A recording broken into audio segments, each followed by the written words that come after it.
ونستغفره ونؤمن به ونتوكل عليه ونعوذ بالله من شرور أنفسنا ومن سيئات أعمالنا من يهده الله فلا مضل له ومن يضلله فلا هادي له ونشهد أن لا إله إلا الله وحده لا شريك له ونشهد أن سيدنا ومولانا محمدا عبده ورسوله أما بعد فأعوذ بالله من الشيطان الرجيم بسم الله الرحمن الرحيم قل هل يستوي الذين يعلمون والذين لا يعلمون وقال في موضع آخر قل للمؤمنين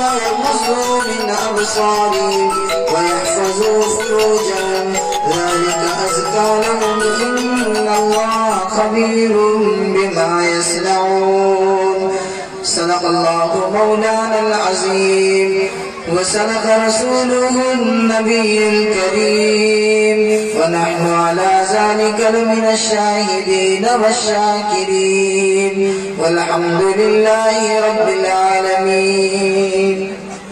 میرے واجب الاحترام قابل صد احترام اسٹیج پر تشریف فرما علماء کرام سامعین بزم، آپ حضرات انتہائی قابل مبارکباد ہیں.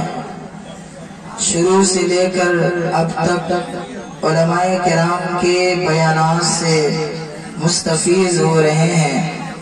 شعراء اعظام کے اشعار کو سن کر اپنے قلوب کو مجلہ و مصفہ بنا رہے ہیں.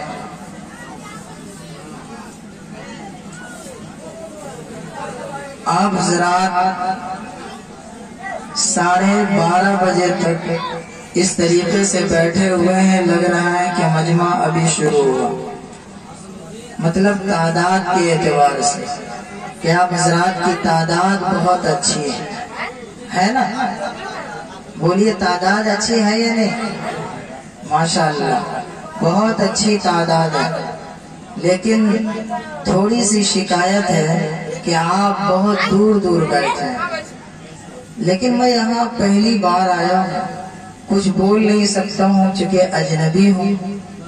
ابھی حضرت مولانا امان اللہ صاحب دامت برکاتہم اپنے خطاب کے تمہید میں حضرت نے فرمایا کہ ہم لوگوں کا ایمانی رشتہ ہے. بات صحیح ہے. اب ایمانی رشتہ اتنا مضبوط ہوتا ہے کہ پھر اجنبیت ختم ہو جاتی ہے. چاہے دنیا کے جس گوشے میں بھی پہنچ جائیں سب اپنے بھائی ہیں. انسانیت کا رشتہ ہے، ایمانی رشتہ ہے، جس رشتے کی بنیاد پر اجنبیت ختم ہو جاتی ہے اور ہم سب آدمی ایک دوسرے کے بھائی بن جاتے ہیں.